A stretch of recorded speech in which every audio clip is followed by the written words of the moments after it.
కొడలా కొడలా ఏంటి ఇంతసేపు అయినా ఇంకా వంటింట్లోకి రాలేదా?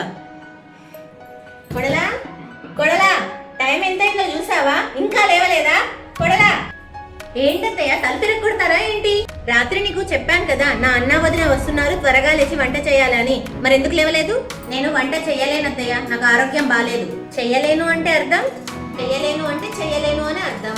నేను చెప్తున్నాను కదా నాకు ఆరోగ్యం బాలేదని. అరే ఎందుకు అరుస్తున్నారు ఇద్దరు? ఇది ఇల్లా కూరగాయల సంత?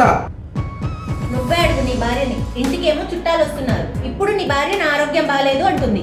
సోనా అసలు నీ ప్రాబ్లం ఏంటి? నా ఆరోగ్యం బాలేదండి, అదే నా ప్రాబ్లం. ఇంతసేపు బాగానే ఉన్నావు కదా, ఇప్పుడు ఏమైంది? ఏం కాలేదు, అన్ని నాటకాలు ఆడుతుంది. అవునా అత్తయ్య, నేను నాటకాలు ఆడుతున్నానా?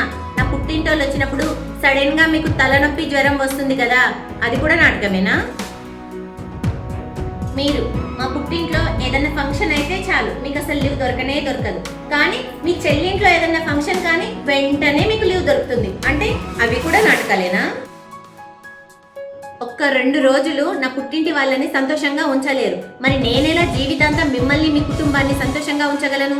సరే, ఇదంతా వదిలేద్దాం.